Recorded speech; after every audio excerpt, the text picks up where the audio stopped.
I want to be so, I want to be so, I want to be so, I want to be so, I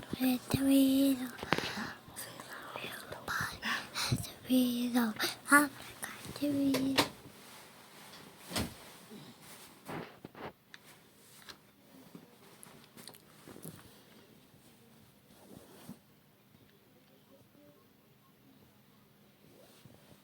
Deep thoughts. The deepest thoughts you can be. The deepest of the deepest thoughts. Thoughts of the deepest thoughts. Deep thought.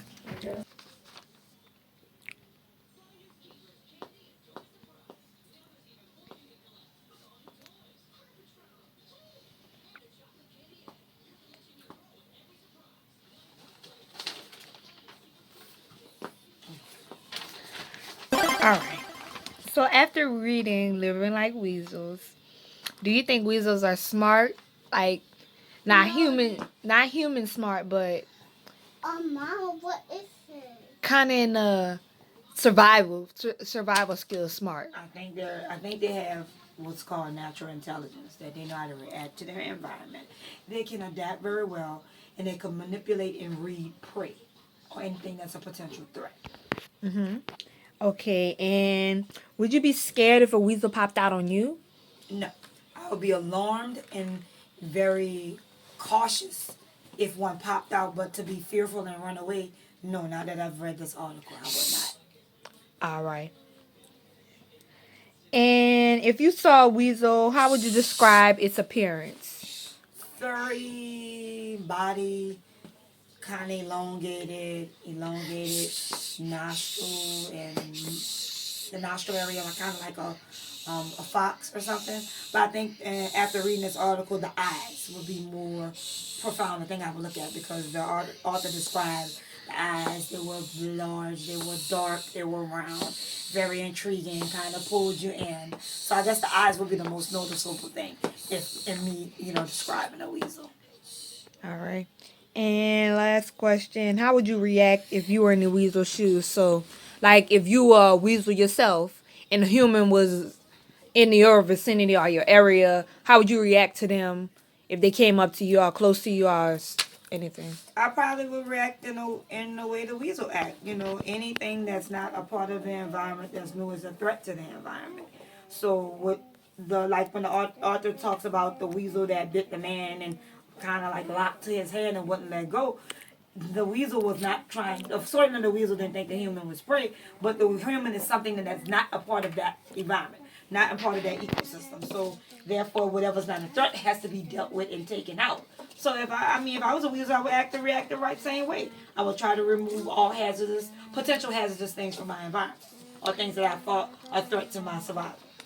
All right. And reading this passage from Annie Diller, how would you rate it from 1 to 10?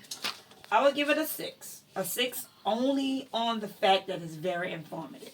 I learned a lot about weasels that I did not know, and that's what kept me reading it. Now, as far as Annie Dillard's writing style, I don't like it. I think it's kind of chaotic because it was very like informative in the beginning, and then it kind of went like a storytelling piece where it came from the first person point of view, and then it went back to being educational. So I mean education. So I don't know if it's an information sharing or she's telling a story. So her writing style is very chaotic. So that's the only reason why I wouldn't rank it any higher. All right. And like say just offer some questions that's on me and Bree's mind.